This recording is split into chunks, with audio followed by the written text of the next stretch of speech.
You ever see what I post, like 90% mental, 10% physical? Mm-hmm. It's not about what the dog is doing physically, it's what the dog does mentally before it does the physical. If you know where the mental is going, then the physical is going to follow. That makes sense? Mm-hmm. So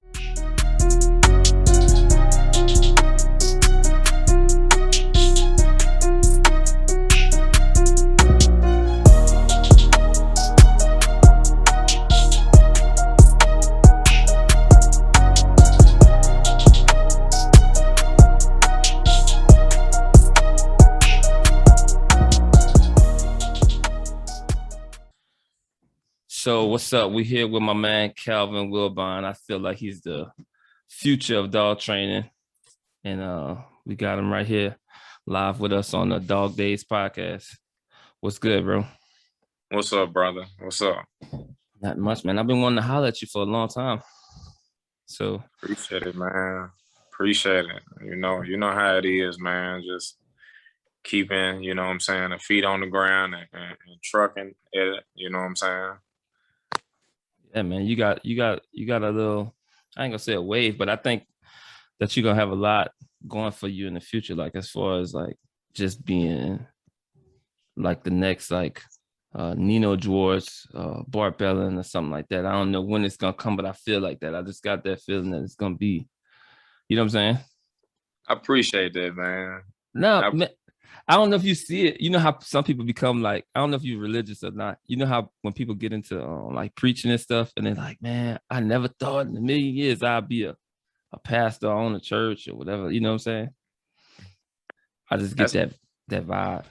That's how it is, man. It's just basically because it's basically what I asked for, man. Like, it's like I know people really don't know me, man, but my life before this one was not life, always life, but like things that I'm interested in.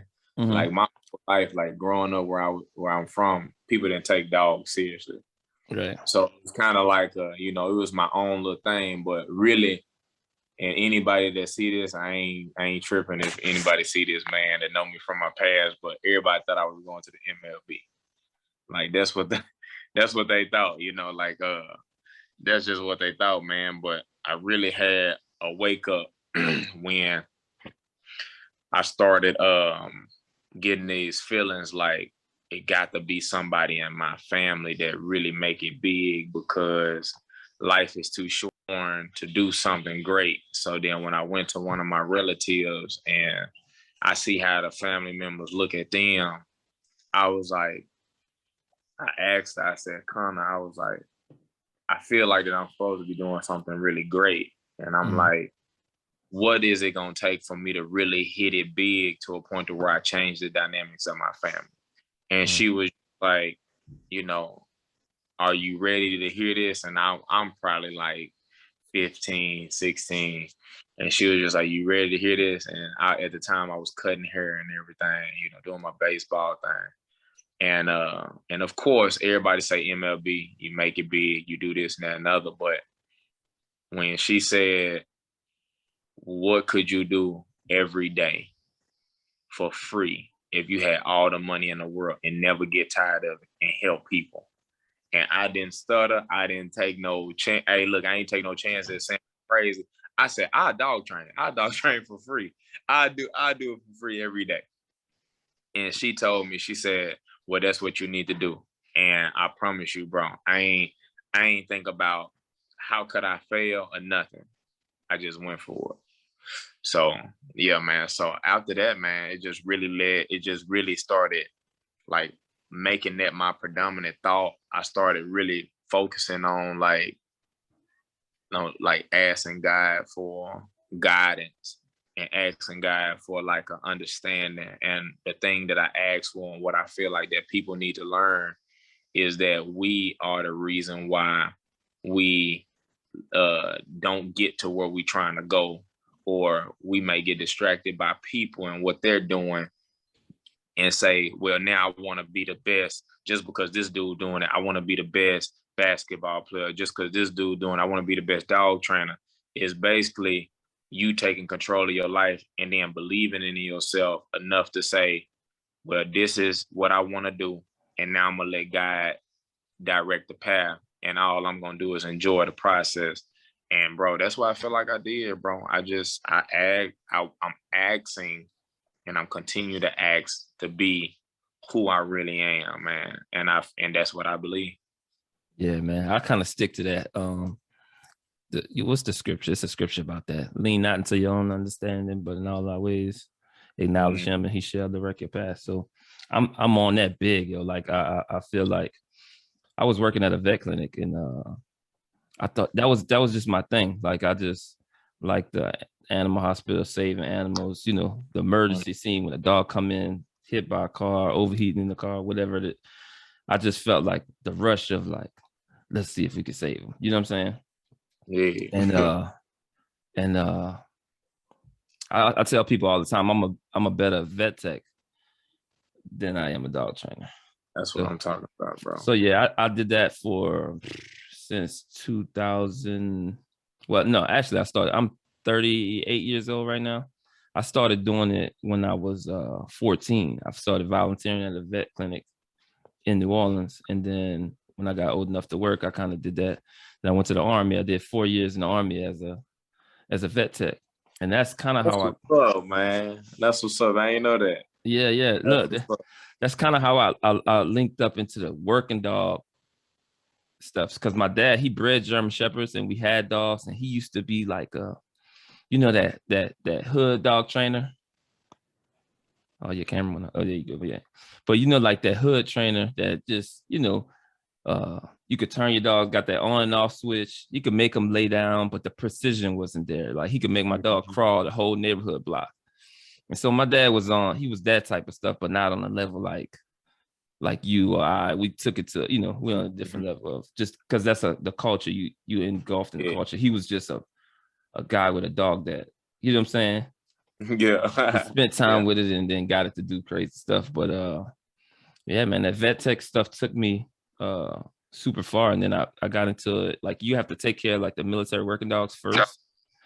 And so I did that, and I got kind of close with the guys, and that's the first time I really was into dogs, like working, you know what I'm saying? Like really working.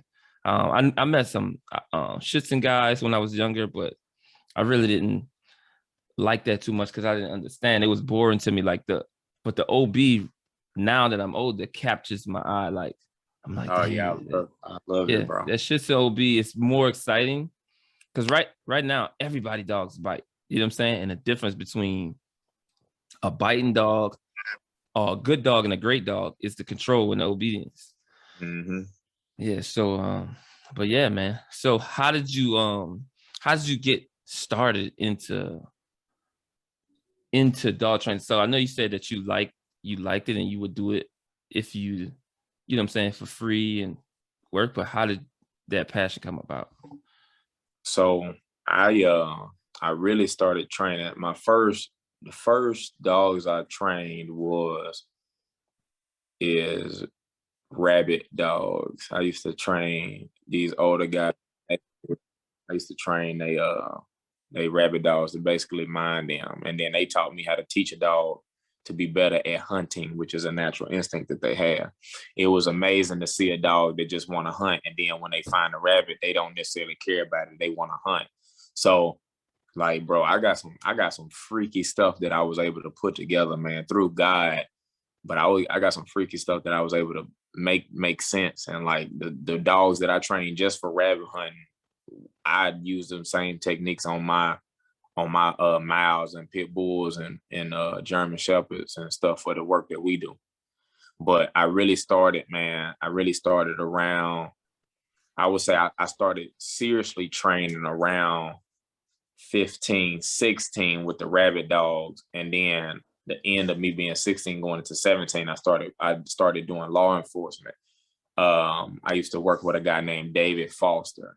He was a vendor for a few places in Arkansas for law enforcement dogs, and I would just bring my dog out, and he had showed me some stuff with my dog, but he would have me doing most of the work and just showing me, right? But that was the first time I ever picked up a sleeve and everything. But my old partner, I remember when I was probably about 13 years old, my cousin, I know I'm bouncing around, but my cousin showed me my old partner at 13. And I remember that when I was a kid. And my cousin was just saying that he had his dog trained by him. And I saw some dogs at such a young age. And then time went by, man. And like I say, I started working them beagles, then started going off into the law enforcement dogs, and it was real slight. And then I went straight off into protection dogs around 18, 19. How old are you now? I'm 26 now. Oh, okay. You've been working for a while, about 8 years. It's More going than on that, like 10 years. About 10 if you count the beagles. Yeah. If you count the beagles in the beginning of my doing law enforcement. Yeah. Okay. Yeah, man. So, yeah, like I said, I've been watching you for a long time. I started off watching Derrick Rose, and then he like Mr. PSA. So, through just watching him, I think I seen something with you on his page. I don't know if you bred to his dog or you got a dog from him, or I don't know how that worked, but I came across your page after, that, and I was just watching. I'm like, man, that dude getting on it. Like you could see the change like fast. You know what I'm saying? Like you going from just normal training or not having that precision like you got on Primo to getting it on all the dogs that you post. You know what I'm saying? Mm-hmm. And so when you start getting that consistency, it's the system. It's not like, oh, you've got a system that's consistently working. You know what I'm saying? Yeah. And that's the thing, bro. That's the thing. It's like I really didn't know I had a system until I started, like you say, started working with multiple dogs. And then when I talk to somebody or try to teach somebody or training their dog, and I basically was talking out of my brain, but it was just like me telling them like, hey, it's like I said A, B, C, D, E, F, G.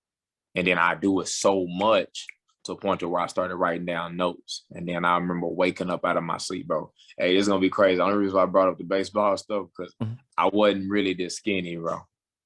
I stopped eating everything, man. I remember, bro. I used to be a nice size. But when I really started getting like freakishly like becoming a freak about dogs, like bro, obsessed. That's how you get good at anything, though. It seemed crazy. Yeah, bro. Like people real deal like worried about me for a while. But nah, I used to have that size on me, man. But I caught myself waking up early in the mornings and I would just go out work with dogs, and then I wouldn't eat until like 7 p.m. And then I'll get full, and I do it every day. And then my people that was around me was like, "You sick? Something wrong with you?" This now I ain't see it. I ain't see it at all, bro. Until I really started worrying about my like appearance and everything. But I real did just feel like that I woke up and I had already been knee deep into it. But now, man, I got a strong system now, though. Like I got a strong system now, and it just I let the dog teach me at this stage, man. It's pretty cool. So what would you say is your like dog training philosophy? Would you say you took something from other people like Nino Barbella? Do you follow anybody? Like who inspired you to So this is my thing. Who inspired me, man, realistically, is like Michael Jordan. And I know you talking about dogs, but I'm gonna break it down a little bit. All right. So like I've never been a fan at anything. Kid. I never was a fan. Like I thought it was weird. Like I've always tried to like fake. Like only reason I started liking LeBron James is because my daddy liked him. Like I felt so out of place everywhere I went. But when I started getting off into dogs, I started seeing what people really can do with dogs. Then I became a fan of Michael Ellis. You know what I'm saying? Like the Learbird. I became a fan of Michael Ellis, looking at Michael Ellis, but I didn't understand it because they was talking in like the scientific terms and stuff. Yeah. So it made me feel like inadequate a little bit. I could do it. Yeah. You know what I'm saying? So then I started looking at more trainers, and like I started to get my basic stuff down just by fooling with dogs. So what people don't realize, and it's nothing against this, bro, and I don't want this to sound bad or nothing, because realistically I was jealous. You know, I'm glad God put me on the path that I'm on, but I couldn't ask my parents to be like, hey, send me to dog training school. You know, like my parents are look at me so dang crazy. You know what I'm saying? Mm-hmm. Like they about to spend their money on that. So as I started getting older, it was just the fact that I was working with a lot of dogs and figuring out through dogs. But like to answer that question on like what I really learned from people was potential. I didn't necessarily learn, because ain't nobody, I don't care who they are, bro. I don't care how much money you spend. Mm-hmm. Ain't nobody gonna teach you that. Teach you the 1, 2, 3. Ain't nobody gonna teach you their way of thinking. And it's not even that. Some people not gonna do it, but some people gonna try to do it, but they still can't, because their true system is on the inside of their mind. The true system is a feel. Can't nobody teach a feel, bro. They just can't. Right. So like this is what I try to tell people all the time. Like you ever see you play basketball at all? You hoop at all? Oh yeah, man. I dunk on anybody that listens to it. Okay. So if you go to the court, you know, if you see a guy just dribbling the ball, you could kind of see if he could ball a little bit. Or you could be like, man, cuz play football. This ain't him. You feel me? Mm-hmm. When I try to teach people how to train, especially with the luring, like you're a whole lot more smoother than what I am. But the timing in the field and the reading the dog, and if you know how some dogs, especially if you got some skittish ones, they don't really want to come to your hand at first. They like, you know, they don't have the patience to, you know, and then they start like, oh man, I got 4 weeks to train them, and they start pulling them up, and instead of letting them figure out it on his own, then it's gonna be, you know, way better in the end. But it's just hard to get people to get, even in decoying, it's trying to hard to get them to see like what's about to happen. Like it's just being there. Like them reps is gonna get you what you want to get. Like if I'm catching a dog, I could catch a dog 100 times, and then he go bite somebody else, and then he bite down on their forearm or bite in their chest, and I'm like, bro, you gotta guide that sucker to get him in the right, you know. Like it's just like catching the baseball or something. You gotta look them in, you know. People close their eyes, and what I feel like is a lot of people, when they starting to catch dogs at first, they used to catching clean dogs, like dogs that been biting the bicep their whole life, and then you teaching decoys on that. And I'm like, listen, bro, every dog's not gonna bite you like that. Every dog's not gonna, you know, some dogs gonna dial it down, some dogs gonna, and then in different venues, APPDA, they don't let you put your hand out. You gotta, you know, like just hold your hands down and just walk forward, you know.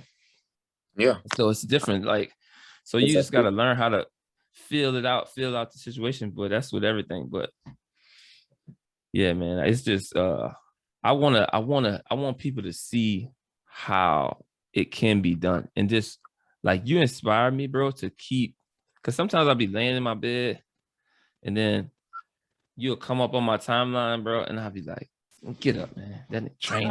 You feel me? That's what I'm bro, talking about. I'm like, man, just get up, bro. Because I'm like, I got kids. I got like 50 other things to do, you know, boarding dogs, train dogs. And I'm like, they just pets. They don't need all that, you know. But putting that type of OB on pets helps you when you start to do your own dog, you know.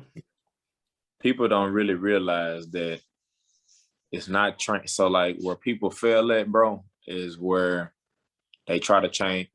So if you ever see what I post, like 90% mental, 10% physical, it's not about what the dog is doing physically. It's what the dog does mentally before it does the physical. If you know where the mental is going, then the physical is going to follow. That makes sense. So like what you were saying is like with luring. So if I can see it before it happens, or if I know what triggers a dog to move a certain type of way, then I can meet it, or I can flow with it. So like with luring, you got some dogs that don't you know, dive into your hand. You got some dogs that they all over the place, but it took me a lot of practice and it took me a lot of dogs to really find out that it's not about what they're doing, it's about what they're thinking about, which dictates what they do. And that's where that's where I started to see, like, I know people ain't really been, and you said the same thing about the company that I'm with. I just opened up my new company. It's basically a rebrand. My ex-partner, he retired and closed down the company. So it's basically a rebrand, and I'm focusing more on education, bro. Like, I'm not, like, I train so many dogs, it's crazy. And it's not the dogs, it's the people. So like my goal is to basically get that message out there that it's more about the dog's mental. And if you can think about the mental, just like my book, if you know how the dog thinks, then you know how to make the dog react. So like I got all that stuff in the book as well. Well, it's a lot of stuff in the book, but it's basically like the beginning of basically like Calvin, but beginning of time at understanding dogs. I promise you, bro, I wouldn't let nobody touch a dog until they 100% understand it. Then I get them physical. Like practical stuff to do. And I promise you they'll be a lot better. You know, I done got bit. I done all of the crazy stuff for people. So it's like now this is the direction that I'm gonna go in. So, but yeah. Yeah. Do you feel like it takes more time to do it like that? Or do you feel like, you know what I'm saying? Like, sometimes like when you're doing, because when I first started off training, bro, I would not give a dog a treat. I never gave him a ball, a toy, nothing. I used to just be like, in my head, I used to just say, he needs to do what I'm saying because I'm saying it. And I teach him compulsion. It was 100% compulsion. I had a dog that I think I got a PSA 1 with her without ever giving her a treat, a toy, nothing. Because I was into personal protection. So what I did was I'm on the field and we used to play a lot, but this just irked my nerves. So I'm on the field with her, I'm healing, and it's like a courage test. And so I'm holding the collar, I'm turning her on. She's excited, pulling on the collar or leash or whatever. I send her. The decoy just throws a bucket of tennis balls at her. Bro, she grabbed one and just brought it back to me like, oh yeah. And I'm like, the man running like, hey. And she never engaged them at all. Like I had to like resend her, but the exercise was over. So from that point, I was just like, forget the balls, forget the toys, just bite and listen. And she did super, super well to say that I never had given her a award. So I'm like so much further in training than where I was, just being around different people, seeing different methods, you know, going to different seminars, just educating. Because right now there's so much information available, and I'm the type of person that I can look at something and just see it and be like, oh, that's how he did that.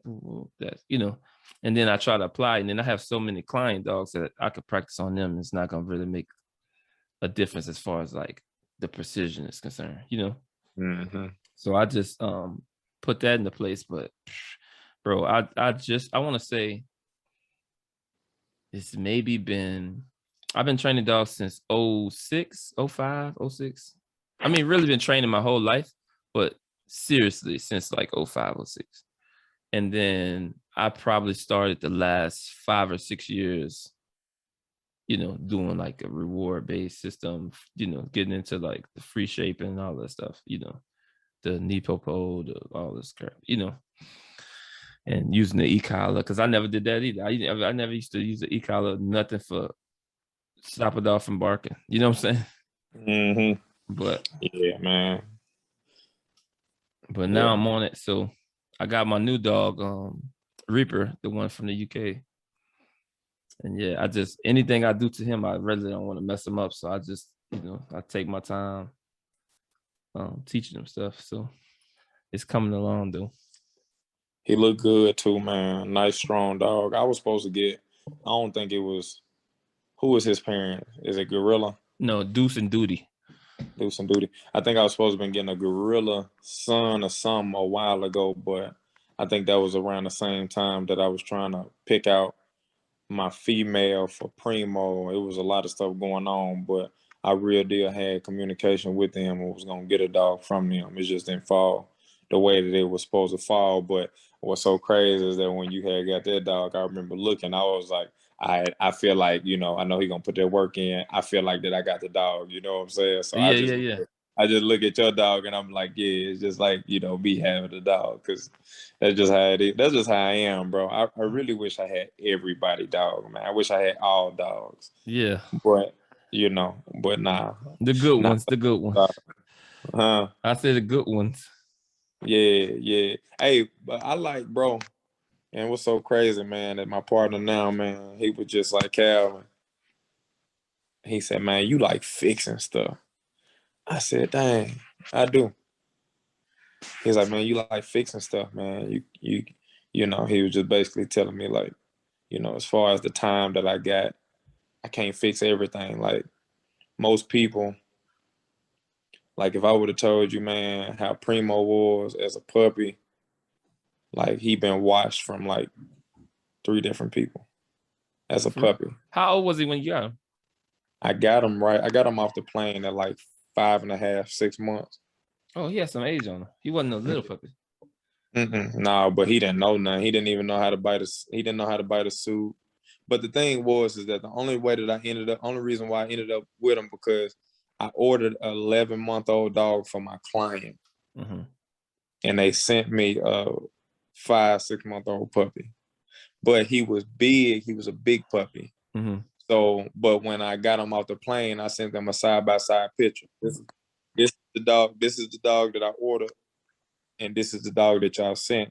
Then I started doing some research and really getting down to the nitty-gritty on him, and come to find out, they paired him with the litter that he came out of.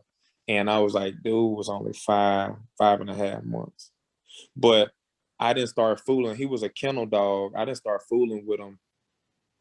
The woman gave up on him at like 6.5 months.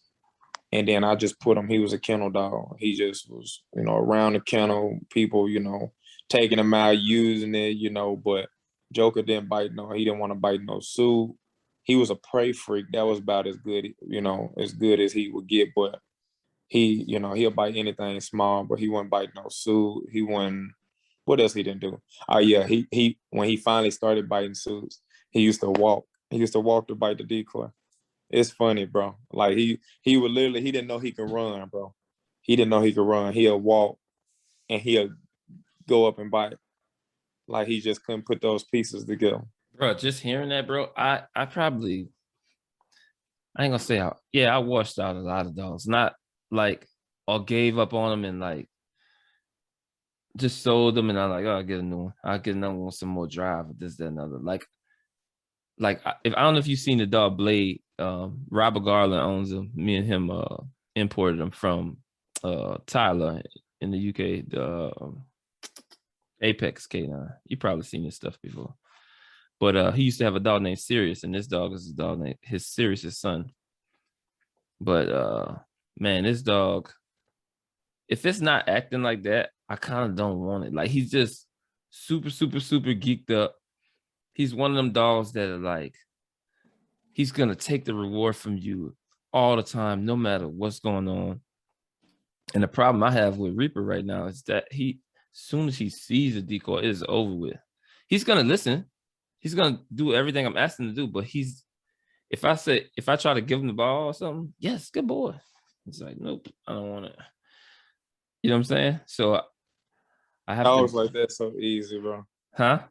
Dogs like that so easy. If they show you that they really, really, really, really, really, really want a decoy, then they have the ability. And that's where I feel like that part of dogs is what's so interesting to me, is because if a dog show me, and you can vouch for this because I know you've seen it at a client's dog, if a dog is really bad and don't want to do what you say, they end up being the best dogs. Because to me, if you ask me, to me, I see ability. That's why one of my quotes is, don't ever, I got so many, it say, don't ever limit a dog's ability. and the dog's ability is based off of your ability.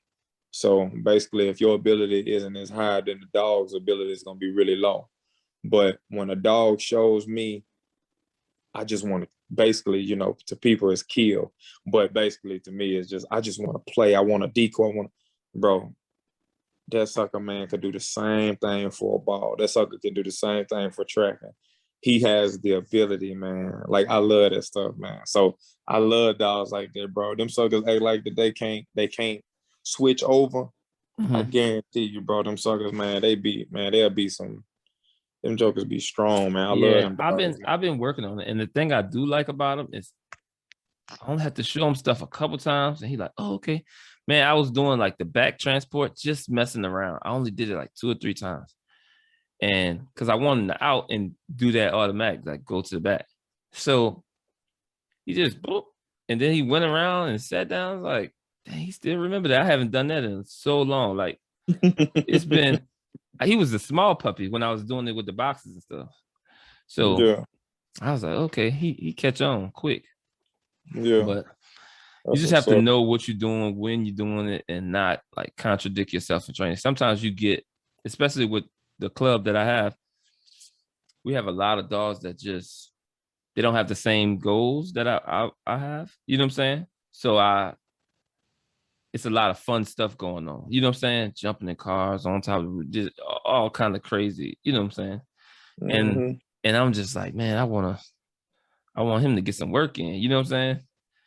Like that, to satisfy me instead of just sticking to the plan. You know, but it's hard sometimes, especially if you got a dog that's gonna, you know, he gonna do it. Yeah, I took him hog hunting. That was a crazy experience, man. You did, man. Oh, you my guy. Hey, listen, you my guy, bro. You my guy. Hey, reason why I say that is because I consider Primo as a multi-purpose canine. Mm-hmm. People say, what all he know how to do? He'll do whatever I tell him to do. Yeah. I don't care what it is, but you right there, you beat me. You beat me, man. That's what's up. Bro, listen, we got out there. No, hold on. Look, we got out there, and the guys who we went with, who guided us on the hunt, they got like 2 or 3 dogs, like that they just have on the truck. The dogs so crazy. It's so crazy because they're not trainers like us, but it's so country. You know what I'm saying? And backwoods. And they know. Man, listen, they just like get on, load up. You know, they load them up, get them in the truck. And the dogs know the position. So one of them get high on top of the box, 2 of them hang over each side of the truck, and they just ride down these rows of like orange. It's like an orange pasture or something. We was in Florida. So they're going up and down, up and down. So look, they spot a pig and they make some noise. Yeah, go get them. They jump off. All 3 of them jump off. They gone. So look, he looking at the little Garmin thing. And they might stay out there, bro, 30, 40 minutes before we get out with the catch dogs. And I'm like, okay, go, you know. So we get out, we hear a pig just, you know, they barking, because I guess the thing vibrate when they got a hog bait up. We get out there, you know Marcus, right? Marcus with the mal. You probably seen it, the Malinois hitting that hog. Mm-hmm. Did he do Iron Will? No, he never competed with his dog yet. Marcus Alexander, he got a young dog. He's like 18 months, something like that.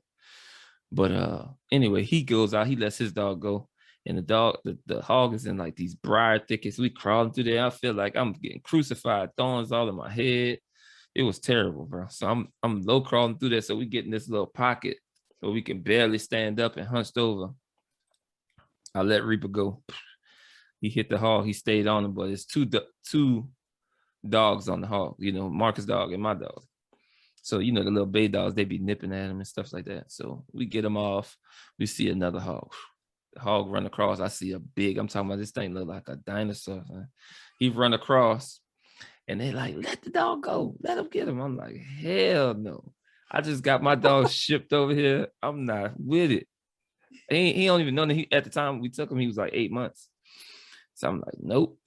So it was probably like 20 hogs, but mixed sizes. And then it had some little straggly little piglets. So when they came, I was like, oh yeah, I let them go.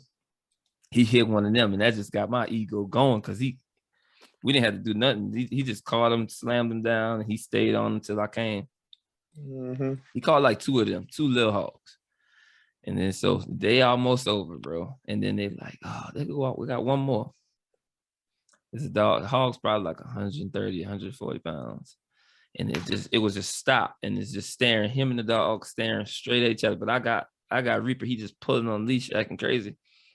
I just let him go. He hit the hog like, I'm talking about like a hardest hit. But he bit it across this muzzle. And then he got this possession thing where he like to hold everything, you know. So he putting his feet in the thing mouth. So it like was crunching on his toes. And then I just seen blood coming out. I jumped on that pig, bro. We was fighting together. So look, the thing, it's flipping my dog up, man. Got him all tangled up in the barbed wire fence, bro. I said, I am never doing this again. Not with him. You feel me? Yeah. Not with him. Like he ain't with it. Man, we gotta go out there strapped up. We gotta go out there like RoboCop next time. I ain't gonna be no. And I'm not letting them go in the woods where I can't see him. You feel me? I gotta see the hog, him getting, because we fighting together. I don't know. I ain't letting my dog. Oh yeah. My man was out of commission, bro, for like a month, bro. He broke his so I don't know if you seen me post that, but I posted the X-ray. I think I did see that. Yeah, that was terrible. How you did it though? Yeah, the damn hog chewed my dog foot. That was horrible. I was feeling bad for him. I'm like, damn, I knew I shouldn't have let him go. He did good. I felt good about myself on the little hog. we should have just wrapped it up. Yeah. Yes, indeed. That's what's up, man. That's life, bro. I love it, bro. That's life. Yeah, that's man. Living, man. It is, man. You look like you be having fun, man. I see you dancing and stuff. You used to dance? That's crazy. So yeah, when I was a younger man. No, that boy be. I seen him hitting the ticket and the head and lose. I said, "Oh, he gone. He gone." I used to dance when I was a kid, man. My cousin, he used to be a boxer, man, named Jermaine Taylor. He used to have these little family events. And, man, I used to win them little dance battles, man. But I was just a kid, man. We used to pop lock and go to these little parties and battle with people, man. But that's just a kid in me. Hey, you was into it, though, because you ain't doing no, that boy think he a Jabberwocky. A job, hey, we used to think we was them too. Yeah, I said, oh no, that ain't no like just dancing at the crib, rubbing in the mirror, no shirt on, and rubbing in the mirror. He been working. Oh, facts. I said this boy about to be on little Chris Brown or something. Yes, man. Hey, the stuff just fun, man. I'm just honestly, bro, you'll hear me bring up God a lot, man. I'm just blessed for the life that I have, man. I'm just blessed to be able to see what I'm doing and being able to see what I've done. You know what I'm saying? Yeah. And bro, it's just about having fun, man. There's too many, and I ain't gonna say serious, man, because you got to watch your back, man. You got to protect yourself. You got to protect your family, but I'm all about just trying to be positive, man. It's too much negative stuff, man. It is. It's a lot, bro. Like I was in high school, bro. I just used to fight all the time, and I feel like not doing that, being mature, it just feels so much harder to deal with people in the drama, especially in the dog community. It's like I'm one of them people who just like, I just like helping people. You know what I'm saying? Like I like to see my man next to me up. You feel me? Mm-hmm. And my whole squad, I just want to see everybody who I come in contact with do good, you know. Mm-hmm. And sometimes, I don't know, I think people just see that as like I'm trying to run their life or something, but I'm just trying to help out. You know what I'm saying?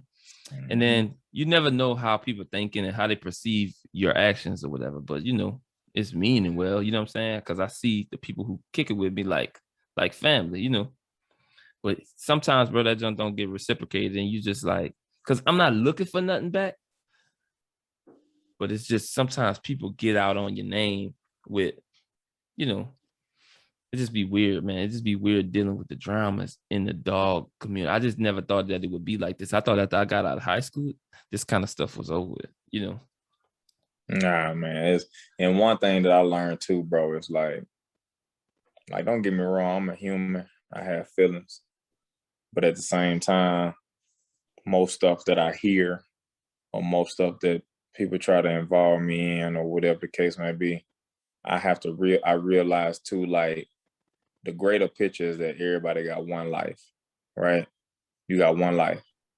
Now, just because you got one life, however your programming was or however you was when you was a kid or whatever the case may be, what people has witnessed from people and how society has raised that particular person or a group of people that's trying to do you wrong, it's not really their fault, because everybody not gonna wake up at the same time or even wake up in a lifetime. So grumpy people, man, is just based off of how they believe that, they should just go about life. And some people are just not happy, bro. I ain't gonna say I'm not giving you no lecture, then, but I make it make sense to myself too. But sometimes you just can't, like, people gonna be people, man. And I just try to love people, man, and just keep doing my thing and just understand, like, it's not like that part of them don't have nothing to do with me. It's something with them that's going on in their life. Like, bro, I really did have some people that was like trying to tear my life apart. And then like they ended up, like, one person got in a better situation and actually started talking to me. And then the other person kind of stayed in that funky mood and was still the same way. But they kind of, like, you could just tell if something going on in somebody's life, it might not even be about you. It's something going on that they can control, but they are directed to you. And it's something that they don't even understand. So, like, bro, I don't know. I love helping people too. People see what you're doing. Yeah, man, you just gotta, and God been working on me with that too, bro. You just gotta wish them the best, bro. Like, wish everybody. I just hope to see you do well, whether you wrong me, whatever. I feel played, whatever. I just wish you the best, man. Look, hope your life do well, your family, your kids, you know what I'm saying? Hope you prosper. But shoot, moving on from the drama though, bro. How did you get into like the dog sport, and do you entertain, or would you entertain like other venues besides, or have you other venues besides PSA? I'm gonna be honest with you, bro. PSA was easier to get into because the style of training that I was attached to or that I was attracted to. But I've trained for every sport. I ain't gonna say every sport. I've helped somebody, some way, some dog, and I've actually taken dogs. It's a lot of dogs that people don't know that's out there that I didn't actually have some dealings with.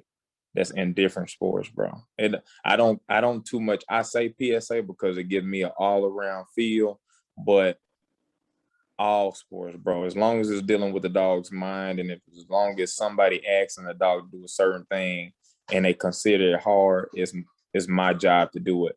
I'm more so, and you will see that I'm slowly bagging out of sport because I just want to focus on the education part.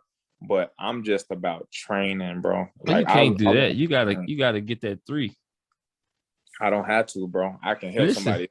You're right. You can help somebody, because you know what? I feel better, bro, as a coach than with my own dog. I do. I feel better like teaching people than doing it with my dog. You know what I'm saying? Like, if we went to a little competition, they had this little, like, I forgot the name of the titles that you get, but we took like 6 or 8 of our members, and everybody did well, and I was just happy for that. You know what I'm saying? That the club went out and did well. And I kind of like that mindset of just like the team doing everything. I don't know. Are you into like MMA or anything?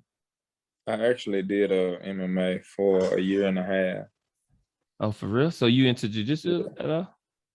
A little bit. Okay. My instructor, man, he just got deemed into the Hall of Fame, man. Shout out to Danny Dream. Okay. Yeah, he a good guy. So have you what's the name of the people? Pedigo submission fighting or submission some I wouldn't know what you're so talking about. if you go on YouTube, there's a you could just type Daisy Fresh documentaries, Pedigo submission fighting or something like that. It's just a squad of guys that's just like real tight, family like, but they don't have nothing, bro. But they just jiu-jitsu all day, all night. You know what I'm saying? And I think about that as like when we go somewhere and compete, I want my whole squad to take over like that. You got what I'm saying? And so that's just the family oriented dream that I have for the people that I train with. You know, like you go out as a club. This club is it. For a while, everything that came out from Derrick Rose and them was just everything from over there was nice. You know what I'm saying? As far as like when it came to PSA and Coy and all, you know, that's his name, huh? Coy fam, the Asian dude. Yeah. Just everything was nice. So they had just a nice little system going on. And I just like to see people stick together. You know what I'm saying? And have fun, man. Have fun on it. All right. Some people be getting too deep, man. It's dog training, especially if this is not your profession like us. This is how I make a living. But a lot of people in the club, they got jobs, you know, this is leisure just for dogs. Like, it don't get that serious. But a lot of people live through the success of their dogs. You know what I'm saying? Versus like the dog mess up. It's just, it happens, bro. Like, you win, you lose, you know what I'm saying? Go back to the lab, do it again, make it better. But yeah, a lot of people, I'm talking about, they get their feelings hurt. You got to watch what you say. Like, just online, like if you was to critique somebody's dog openly online, you're gonna get so much flack for, oh, you hating, you just that. I never do it. Like, if I have like some positive constructive criticism for somebody, I have to know them.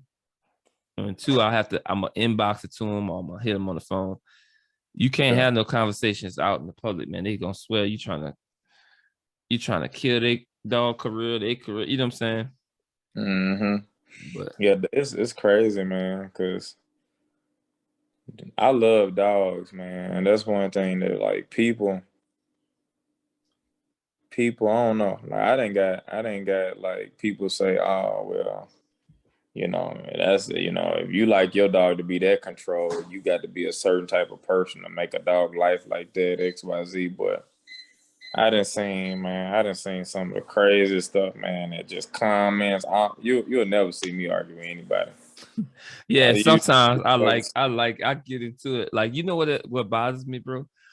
If somebody is saying something and I know different, like say just say we host a competition. You know, I host a throwdown, which is pretty big. Matter of fact, your folk came down and what's the old girl came down? She did real well in there. But like just say they talk about their dog after. Just say they got third place, right? But there were pockets in there where your dog had some, you know, subpar performances, right? And you go out raving about how this dog is the best thing in the world, just that and other. That it just bothers me. You know what I'm saying? Then you're gonna go breed it, and then you fooling everybody that is just, and it just bothers me that I know the truth and you spilling lies to the public. So, but you know, it ain't too much you could do. You just sit back and look at it like, dang, that's crazy. You know, and then it just leaves it to other people having to do their research. You know what I'm saying? And I don't try to be like you know, the dog police or policing people about what and what not to do with their dog and how to promote them and all that. Because some people got a good promotion game, boy. I'm talking about if their promotion game was good as their training, boy, they'd be on top of the world. But you know, they in this age, I think that's just it. With Instagram, you can live like two different lives. You feel me? You could be two different people. You know what I'm saying? I done seen it too many times, man. Yeah, but shucks, man. What'd you say? I just seen it too many times. I put my hands on a lot of dogs, man. I put my mind and my hands on a lot of Yeah, dogs. But I went to buy dogs, a couple dogs sometimes, and then you'll get to the location wherever the dog is, and then you know me, before I breed to a dog, anything, I want to suit up, buddy. Like, I'm like, I want to know how he bite. You know what I'm saying? I want to know what he's scared of, what's his quirkiness, is he scared of sounds? You know what I'm saying? I want to know how he is inside, outside, the water, everything. Man, some people, man, you pull up on it, you suit it, you start getting in the suit. I'm like, I want to work him a little bit. What you gonna do? They want like this. Root, I'm not gonna hurt your dog. I just want to take a bite from him. I just want to see, you know, boy. And then I done had dogs, bro. I just scream, just like a little curse test, you know, because I like breeding to dogs that don't have all these titles. And there's a lot of dogs out there that's great dogs that's not titled, that's not in a certain sport, whatever. And you know, some people who are involved in like heavy and in whatever venue it is, they feel like you have to title these dogs to make him of some type of value. And I just like finding like little diamonds in the rough, dogs that never been titled at all. Because the dog, Jagger don't have no titles, but that's a phenomenal dog, you know. And so he's been bred. Charlie Randolph bred to him, had a litter from him. My guy Robert Garland, he bred to him, had a litter off him. I had a couple puppies from him. Phenomenal dog, phenomenal producer. So man, but you get into some people's yard, bro, start working title dogs, and I had dogs that wouldn't even bite me. Like on a simple, send your dog. I'm screaming, present the bite. Some of them will bite you, you know, if I go to put some pressure on him or something, you know, throw some bottles at him or a bag or something. He just skating around, hackles up, he singing to me and stuff. I said, oh, yeah. And then I'm like, this is the same dog. They're like, yeah, this is the same dog. Ooh. And then some people get so used to working in their backyard with the same decoy, the same people. And the dog don't see nobody else. He used to that red suit with the blue sleeves, and that's all he want to bite. You feel me? Yeah. Like he don't want to bite nothing else. So you bring him somebody else, they got camouflage suits, pink suits. He's like, oh, this ain't what I, you know. And I'm like, man, well, you need to get out your backyard. You like the dog. I seen dog. We had a competition in the horse arena. Dogs, phenomenal. I'm talking about, you see the dogs looking phenomenal on Facebook, on videos and stuff. Dog get in the arena, like it wouldn't even stand up straight, just crouching down, looking at the ceiling. You know, in some horse arenas, they got them big fans on the top. Nah. You're like, what the heck? I said, man, your dog environmentals you need to get them out, man. Yeah. Also, it's drive, man. The dog drive isn't as high to override the environmentals. I'm gonna tell you a funny story about Primo, man. He ain't never seen cans before he did his level 1. And the first person he saw real cans with was Derrick Rose. And this was around the time that I was shooting for like my little reality show. It got messed over by a few things, but really COVID. And I remember going to the camera telling them, like, I focus on everything else but this. And I didn't think about it because I'm real particular. I'm real detailed on my obedience. But it was me slightly doubting to give my dog an excuse that was like legitimate. But then at the same time, like I told them, I said, his drive will push him through. And when I tell you, man, hey, that dude did exactly what I said. That sucker saw them cans. He saw them cans, and that sucker said, hello, wow. I was like, that's my guy. That's my boy. But yeah, man, I done seen a lot of dogs that's unsure about the environment, but they love the game so much that they can forget about it, because dogs can't think about two things at once.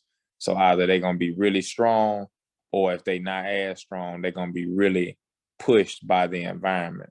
So they take care of one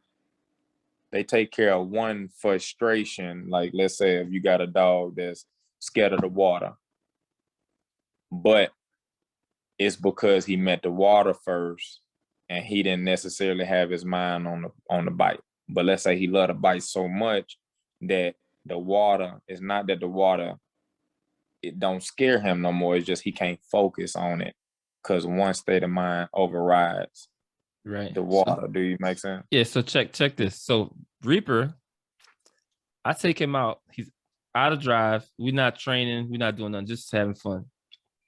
He don't like getting in water at all. He gonna tiptoe. He gonna jump over. He gonna go around. He gonna make whatever excuse. Now, if it's raining too hard, he don't want to come out his kennel on the wet grass. You right? So I'm like, what is wrong with you, man? You gotta get. So man, I time out and just make a puddle by him. You know what I'm saying? I'm like, you gotta get with it. I put his food in the puddle.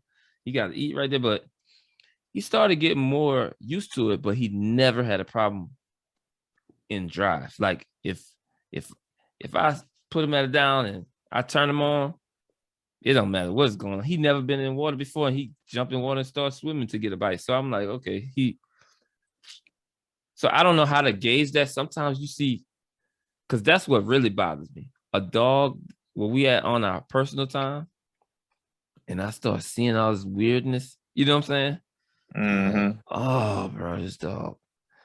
I just feel like it's gonna come and bite me. Especially if you're selling dogs to law enforcement. I just feel like that junk gonna come back and, you know what I'm saying, when they need the most. So them kind of dogs I'll be weary about, like a dog that's scared of thunderstorms and stuff like that. But I've seen those same dogs work and work well. You know what I'm saying? Even though it starts lightning, the rain scares them, they scared of, out of drive. Yeah. Yeah, man, that's where my stuff, survival and comfort, come from. It's like why dogs make the decisions that they do, and it's not even like the survival is basically what's keeping you alive, and the comfort is the kind of like the governor at making the decision at what keeps you alive. So comfort would dictate what the dog thinks on a regular basis or feels on a regular basis to make the decision to say, will this dictate your survival? And most of the time, dogs gonna say yes. Water, I don't want to fool with it. It's uncomfortable. Boom, it has nothing to do. It's not doing nothing for my life. It's uncomfortable. Boom, I'm gonna avoid it. But then when you put a bite out there, the dog say, it don't matter. I'm gonna go, you know what I'm saying? That's what I'm focused on.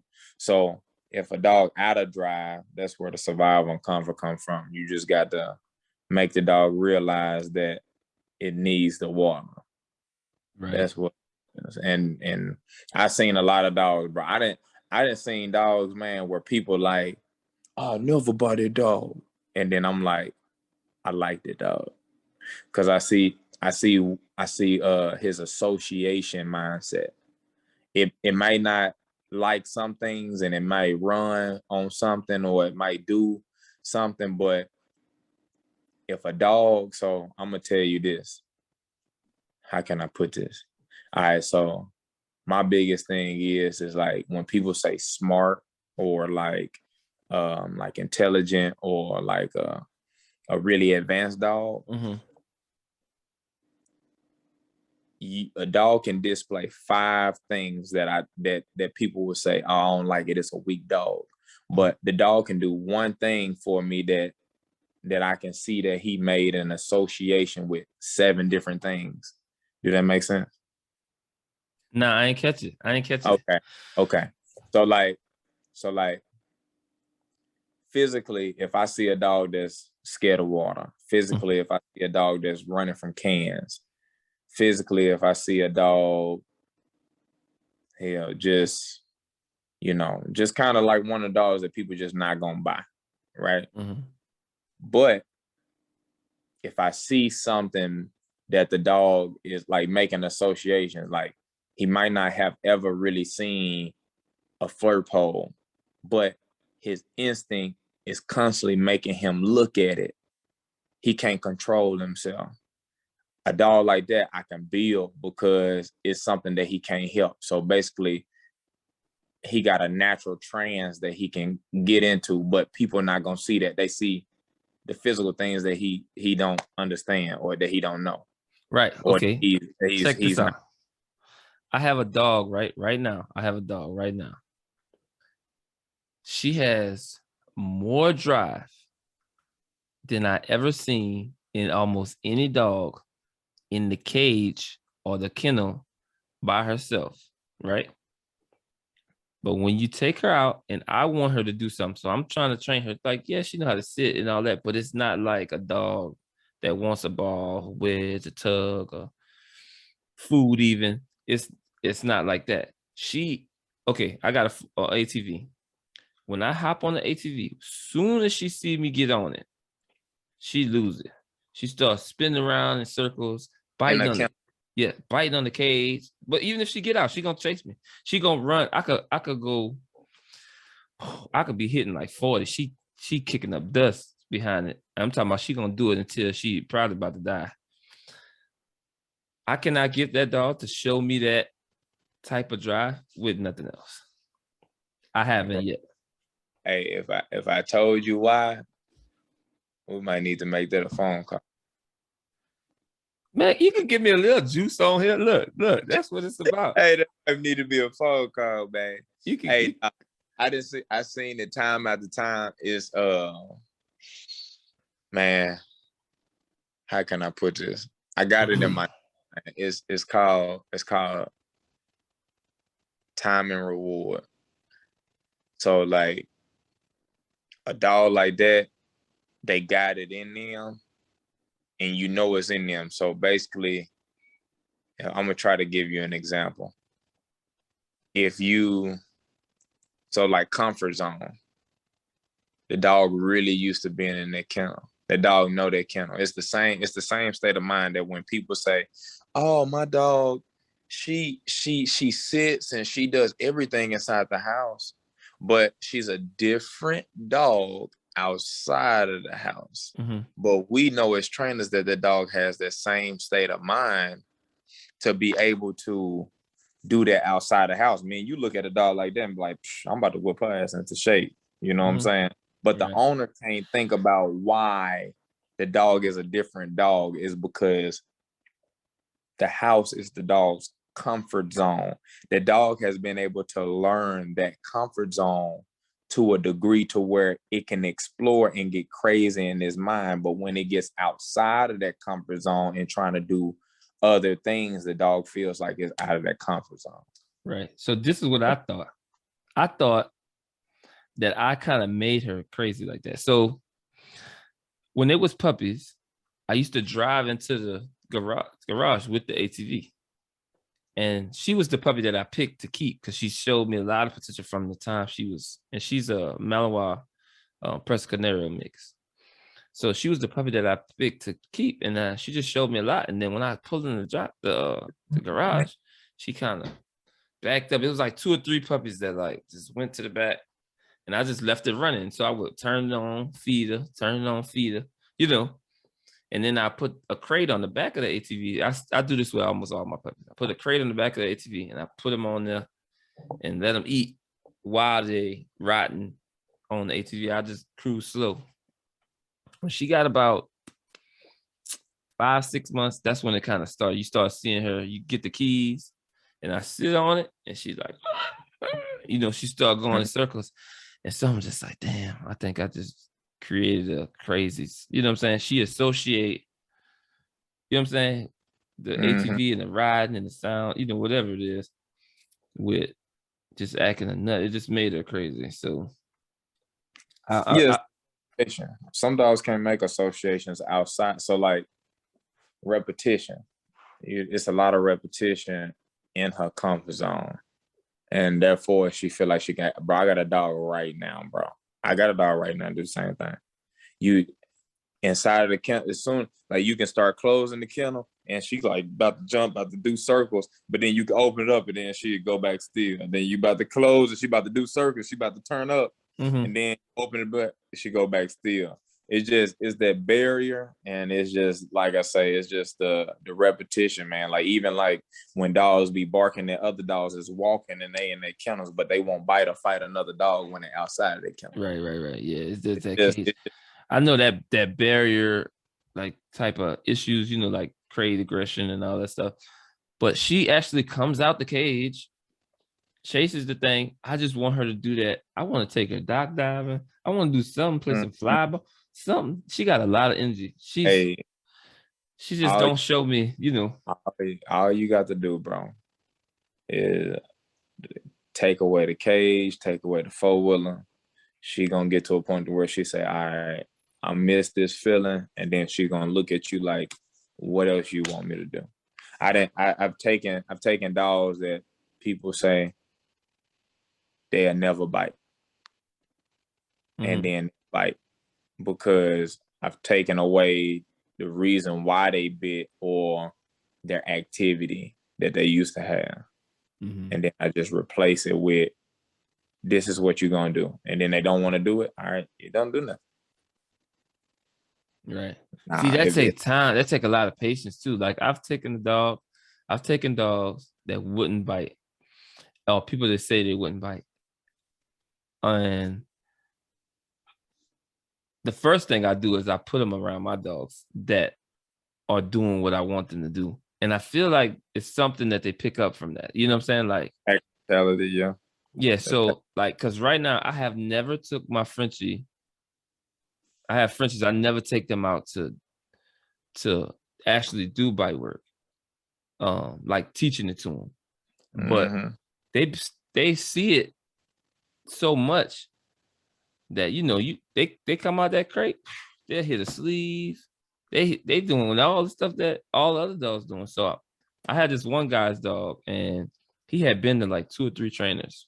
They could not get the dog to bite, and they were trying to get him to bite out of defense, And so what I did was I just took him, try to flirt pole him and wait until he showed me a little interest. I would do it with other dogs, like a dog right next to him, and then start playing with him. And he started barking. I whisk it past him, and just see if he's interested and all that. But long story short, this dog is now about 3 or 4 years old. He's doing phenomenal. He's biting. He's doing, but it took way longer. Like if I take a dog for 2-3 months, I had that dog for like 6 months just to get him at a lower level, you know what I'm saying? Of bite work. But he ultimately started doing it. But yeah, I don't really like projects too much. It's good for me, but I don't like it to be out. If somebody get out and because sometimes you train people that the dogs start biting and they think that it's something that it's not. I'm like, man, your dog can't do all that, man. They like, oh, you think I could do a PSA now? You think I could do APPDA? No, I don't think so. I think your dog's decent. He's a deterrent dog. He's not gonna get, but then that's where they start seeing everybody else work dogs and do this and that. Then they go get embarrassed, and then they say, Josh trained my dog. And I'm like, I hate it, bro. I hate it, man. That's why, bro, I'm trying to tell you, bro, I'm glad you're recording this, because this is why I'm getting, this ain't the only reason why, but this is why I'm getting off into teaching people. Right. I didn't train a lot of dogs, man. It's time to teach people. So if I give you my system, if I give you my knowledge, my time, my brain, everything, and if you don't do it like this and you didn't see me do it like this, apparently you went wrong somewhere. Right. For real. Man, well, we don't want all these people going the wrong way. I think that you the man to guide them if it's any guidance to be had. Like, cause a lot of people, you kind of live by, or they're attracted to what they want or what they like a personal trainer. Like you're never gonna see a successful personal trainer that's fat. You get what I'm saying? So if you're on your videos, or you got demo dog that's flipping around and it's doing all this exciting stuff, they like, yeah, he knows how to do that. Blah, blah, blah. Even if their dog is never gonna get on that level, they still, they think that. You feel me? Yeah. So it just helps out. This perception is everything. But it is. What's crazy is that the same stuff that I do with my dog, a lot of people can do it with their dogs. It's just what I found out is that people don't. I don't know. Here lately, man. I guess because it's like some people think that I be lying about how I do things. So like I tell them like, hey, this is what you need to do. This is what you need to focus on. Then I get a video from somebody. They done did a million things with their dogs, and I'm like, I did not tell you to do that. Yeah. Right. But at the end of the day, I'm like, your dog got this potential. It can do this, but this is what you have to do. So I think now my next step is education. Yeah. Some people, man, if you don't satisfy their needs, that's when they start finding other trainers. They do stuff to make them feel good instead of sticking to a system. Like I have no problem with people training with other people, but when you train with other people and I'm your main trainer, you know what I'm saying? And then you come back to me doing all this other stuff that, you know, your dog probably wasn't even ready for. Is, you know what I'm saying? I'm taking it slow like this, that, and that. You go on 50 different places, and Bob might do it different than I'm doing it, and it's conflicting. So I'm like, bro, don't do that. You know, boy, you know how many people they're not gonna say nothing to you. They're gonna talk about you, be like, man, he think my dog, blah, blah, blah. All I do is come to train. I do the same thing every time, blah, blah, blah. And I'm like, well, this is what your dog is showing me. If you come to me twice a week and your dog is showing me that still he's not ready for step B, C, D, we're gonna stay right here until he gets it. You can't move to step Z and you on C.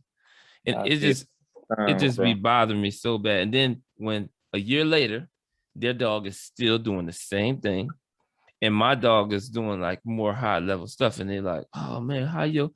Because I took my time. You know what I'm saying? To be honest with you, bro, Reaper just learned how to sit down on command. Like me telling him to sit, and he's doing everything I'm saying. And before that, because I didn't want to correct him until I know for sure he know what I was asking him. You got what I'm saying? So I was just sit down, sit down. I was just do that 1,000 times. Stand, sit down, stand, heel, sit down, stand. I was just do that. But I didn't know for sure if he got it. You know what I'm saying? Mm-hmm. And then I just slowly put it in. He's a year old. I'm not rushing for nothing. You know what I'm saying? I'm taking my time. But a lot of people, man, they just the first dog I had, I competed with my dog. And this was before PSA had all those age limits and stuff.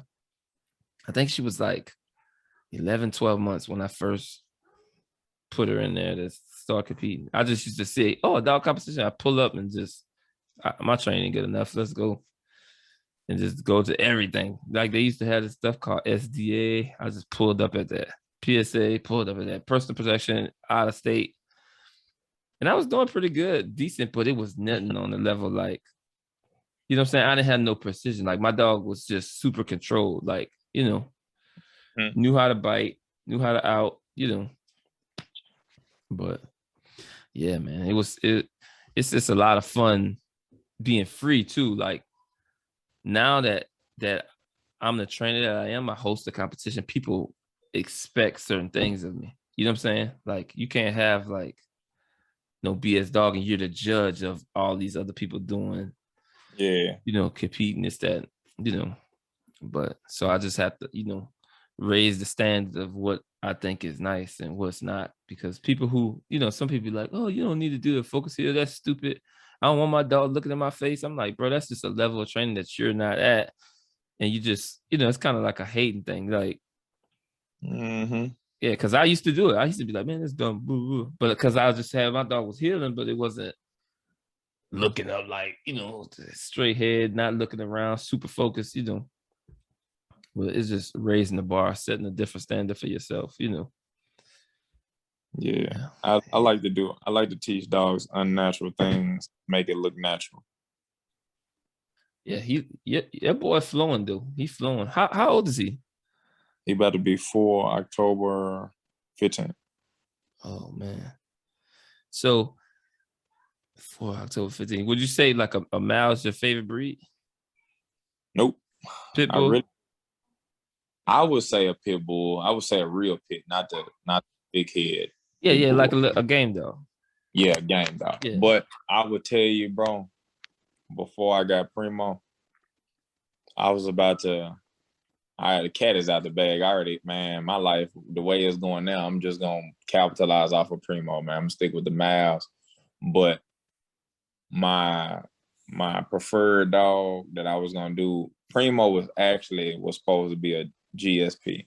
I was going to do everything that I was doing with a GSP. I wanted to do a dog that people wouldn't really think that would do. Off breed. Yeah, just the off breed. Man, so check this out. I just like dogs. I had a Catahoula hound. He was working. Yeah, man, he was super nice though. And it was unexpected because he was my partner, he got killed. Rest in peace, my boy Joe. So I got his dog and I had him for a little while after that. So, you know, he just in the house. I'm like, shit, let's work. You know, I took him to the field, see if he spanked up a little bit, had a couple people agitate him. First time out, never seen none of this before. He's a house pet. He bit the sleeve, the suit, everything. So I'm like, shoot, let's go. Let's keep working. I worked him a little while and then ultimately his girlfriend at the time, she came back and she just, I guess she was missing, so she wanted him. And then she got, you know, I gave her back to him. I mean, back to her. So yeah, he's still with her right now. I don't even think she know that he was working like that. But yeah, man. So look, we are about at an hour, son. So we kicked it in for a nice while. The camera about to cut off, and it was nice hollering at you, big dog. Hey, appreciate it, bro. We need to do a seminar together soon. Soon, bro. We could get it together. Out here in Texas. Probably in Texas, bro. Will do. All right, let's make it happen, bro. Will do. Peace. All right, brother. All right, boy. What I need y'all to go do is check out my man's Calvin's book. The name of the book is Under the Sun, The Dogs of Mine, Who Survive in Comfort.